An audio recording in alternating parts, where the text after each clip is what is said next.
Open Hearts and Minds with Richard Waterborne. Where the angels fly.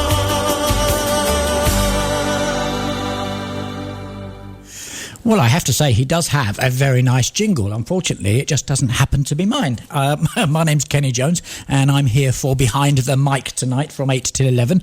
And I am joined by our very own Jonathan Davis. Jonathan Davis is the Managing Director of Jonathan Davis Wealth Management. He's an economist and obviously a financial whiz kid. Good evening, Jonathan. How are you? Very good, Kenny. Thank you. How are you? You're not too keen on the whiz kid tag, then, no? I'm reminded of a comic character in my youth called Billy Whiz. Billy Whiz. Unfortunately, I do remember it. Yes, fantastic. Well, you are the king of all things finance. We were going to have you on last week, but you had a budget thing to do, and as I was just saying to you off air, they took me off and put me on the Thursday to cover a football match anyway. So we wouldn't have met up anyway. That's distinctly more interesting in any case. Well, yes, I know you have some very... Well, what went on for the budget for you? I mean, I know you were busy with it all. What was your take on it all then, Jonathan? Yes, I yawned a great deal. You know, since I've been, shall we say, compos mentis, 30-odd years or more perhaps, I've come to realise that budgets are not designed to transform the economy. They're designed to be sops to the baying crowd, and to bring a couple of headlines that hopefully the Chancellor can get something positive the following day, although in fact it was very negative. But it's certainly not designed to actually do anything. It's just designed to keep people quiet. I would suggest that the biggest news that most people would, I guess, be interested in is that very high value residential property is now being taxed, or to be taxed, significantly more than it had been. In other words, £2 million or above, you have to pay 7% stamp duty to buy it. And whereas previously lots of non-UK people were buying London property using companies to do so, if they do so again, they're going to be stuck with a 15% tax. And on top of that, those who already bought houses, normally, I guess, in London, above £2 million with a company, they're going to be bringing in some annual tax for those people as well. Let me just step in here, Jonathan, on these 2 million plus residencies. As an economist, you'll know the answer far better than people like myself and a lot of our listeners. There can't be that many 2 million plus residencies that are then going to bring in such a massive income to make any real difference to our economy, can there? Not that many. There are about, I can't remember the exact number, but it's between something like 100 and 200 of them are sold in London every month. Oh, okay. That's a month. Okay, that's more than I thought then. Okay. Yep. Having said that, though, the numbers are falling quite significantly since before the budget even, and it's very interesting. We're seeing a rise in the sales of properties in the sub-£2 million level. That rather implied that already there was a fall in prices, and prices which were above 2 million are now going to the 1.5 to 2 million level. But I think this budget will spur that reduction in prices even further. And the point I was going to come to was, when £50 million properties, £20 million properties, etc., are sold in London, it is interesting how it does skew the average price even across the whole of London. And if we're finding now that, as we are, anecdote after anecdote of estate agent coming out saying deal after deal is falling through within hours of the budget, and indeed we heard it over the next week or so, I think we're going to find that the average prices at the top end are going to fall, and that's going to skew to the downside the average prices in London, which is therefore going to feed through to lower prices right across the bands, right down to the lowest ends. Right. I think house prices are now falling quite considerably in London, and I think we've seen the trigger that I've been looking for quite some time. House prices are now going way down in London and therefore right across the country. These anecdotes from estate agents saying deals falling through, are you talking about deals of properties that are in excess of £2 million? Is that what you're saying? Yes, absolutely. On the one hand, we have heard of buys where the buyers decided not to proceed. On the other hand, we've heard of properties in the 2 to 2.4 million range where the buyers just pulled out totally, and indeed the sellers have now had to reprice at, shall we say, 1.99 million.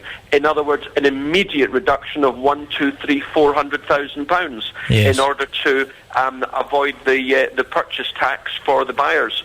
So I think this is going to have a very significant effect, A, in the London market, and B, therefore, in the prices, and it's going to change the psychology of property owners, and I think we're going to see prices collapse now, not just because of that, but I think that's the trigger that this market was waiting for, to see prices fall.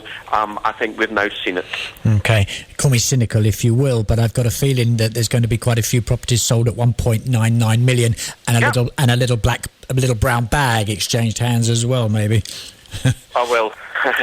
You could say that. I couldn't possibly comment. Absolutely. Okay. Well, I also got the feeling when I first saw that, and now I could be wrong, again, you know better what the income and outgoing is of this, but it looked to me like something to balance up the change from bringing this 50% tax down to 45% for the high earners. It looked as though, well, I've just hurt the high guy, given something to the high earners, I'd better put something else in to balance it up so that people can't say I'm just looking after the high earners. What's your take on this reduction to 45%? Yeah, I think what you've said there is very astute. In fact, I think politically that's how the government, indeed the Chancellor, would have liked the people to have seen that. I don't think that has come out, so I think the Chancellor has failed in that political ambition, shall we say. The reduction from next year for high earners for their income tax to be 50% to 45%, it's such a waste. It's not going to help the government in any way, shape or form, and therefore the country. It is certainly going to help very high earners. And to put it into context, if your earnings are up to 150,000, it doesn't affect you at all. So we are talking about very high earners.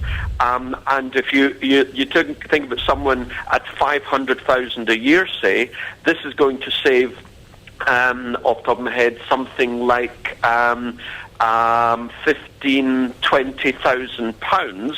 Now, I can tell you that someone earning £500,000 a year is not going to be bothered about £15,000 to £20,000.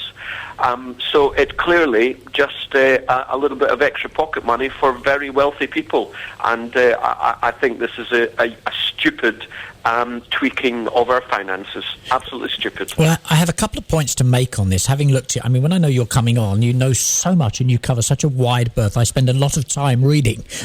One of the things that I came up with was lots of quotes that this 5% difference is going to make almost no difference at all in terms of net income. That's something people keep saying.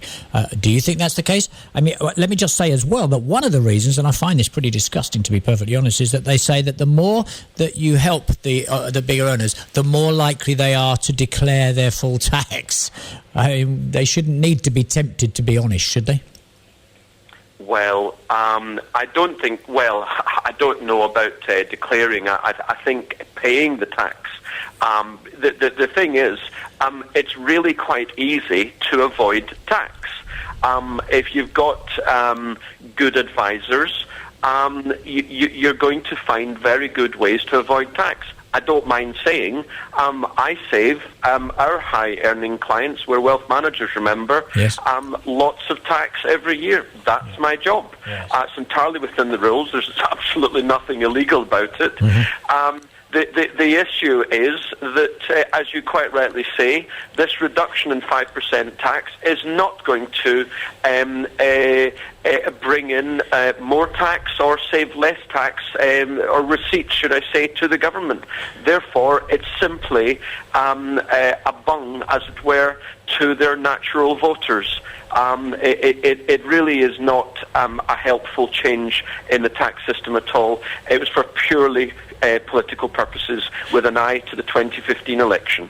Well, two little points on that. One is I don't understand why, given that the budget, I mean, I don't know if he had kidded himself, George Osborne, that he had such a good budget that he was going to get a really good review on it. But given that most budgets don't, certainly by the opposing government, why would he risk doing something that was going to give him, another downside if it really wasn't that rewarding to them economically? Because, as you say, it's a help to their friends, their natural voters. In other words, the rich. It doesn't come in for another year. It comes in April of 2013, which, of course, is going to be a year or two before the next election. And they're having all the furore now about it. So they're hoping by the time it actually comes in next year, or certainly by the time of the election, the press and the media will have forgotten about it. Okay, well that brings me, Jonathan, to another question. But I tell you what, we've got a caller. Let's take this caller first, and then we'll come to that. Just 1 second. Good evening, caller. You're live on Talk Radio. Good afternoon. Good evening to Steve Costa del Sol. Hello, Steve. How you doing? I've been waiting to speak to you, Jonathan, because I just want to know when it's all going to go belly up. My point is this. At the moment now, the government are taxing pork pies to get money. You've got the World Bank printing money out hand over fist. You've got the Germans over in Spain checking the Spanish books and the Portuguese books. So when is it going to go? When is it going to crash? Because at the moment now, they're not listening to you. It's clear that something's going to go wrong because it can't continue the way it is.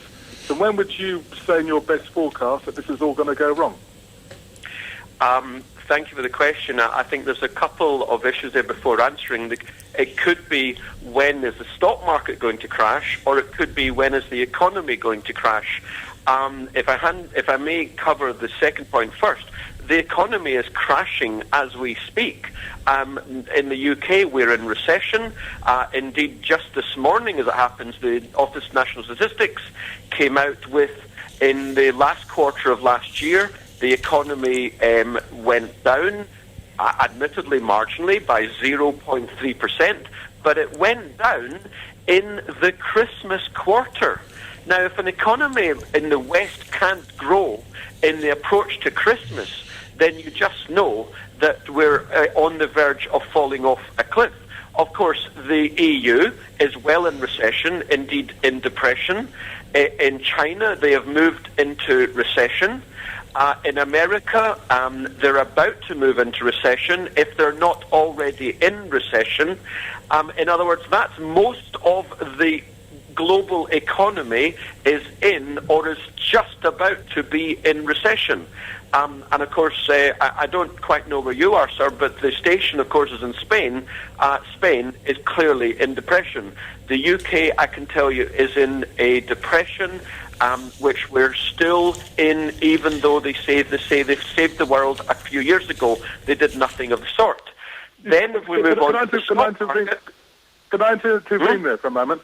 At the moment, you said yourself that the economy can't grow because we owe 9 times our GDP. At the moment now, most of the European countries in Europe, they are conservative, and they're all seeming to be voting for the bankers. At the moment now, there was allegedly some sort of a run on the Greek debt, but that seems to have stalled until the election. But if you're saying that we're already there, no one seems to be taking anything seriously because nothing's happening. Okay. So how would you identify signs to say to Joe Bloggs, the people listening in Spain, for example, when on a particular sort of event, this is the first signs of a really big crash? Yeah. The powers that be, that means the politicians, the European Commission, or the European Union, so I say, the central banks, they are doing whatever they can to avoid an absolute collapse on their watch. But the fact is, countries are going bankrupt as we speak. Ireland, of course, is bankrupt. Greece, of course, has gone bankrupt. Portugal and Spain are on the verge of going bankrupt. If you saw the amount of interest that those governments now have to pay in order to borrow money, I can tell you the markets already believe that Spain and Portugal have gone bankrupt. The fact that Greece went into the default of their borrowings a few weeks ago and no earth-shattering economic earthquake occurred is simply because the European Central Bank loaned 1 billion euros at a very low rate of interest to some 800 banks in Europe to provide liquidity, to keep the thing moving. But I'm telling you, it is not a question of liquidity, it is a question of solvency. As you say, the UK, for example, has 9.5 times the size of our economy as debt. There is no way that we are anything other than bankrupt. So the Bank of England is printing 50 to 100 billion pounds a year to try and keep the thing going. I'm telling you, we're not having any economic growth. There is no growth at all across the whole of the European Union. And the whole planet is probably in recession as we speak. Thus, unemployment is rising, wages are not rising, the costs of living are rising, taxes are rising, public services are falling. If that isn't depression, I don't know what is. Now, to answer your first question, when is the crash going to happen? Well, if you're talking about the stock market, actually, I think we are, as we speak, seeing the high point in the stock market for the next 1, 2, 3, maybe 4 years. In other words, it's just about to. But with regards to the economy, be under no illusion. We are not going to get any economic growth while these central banks keep on printing money as they're doing. Okay, my final question is this then. Normally, the markets run economies as far as I can see. My question is, why are the markets not attacking the weaker countries? Because they make money on trades. So whether it's an up or a down swing, they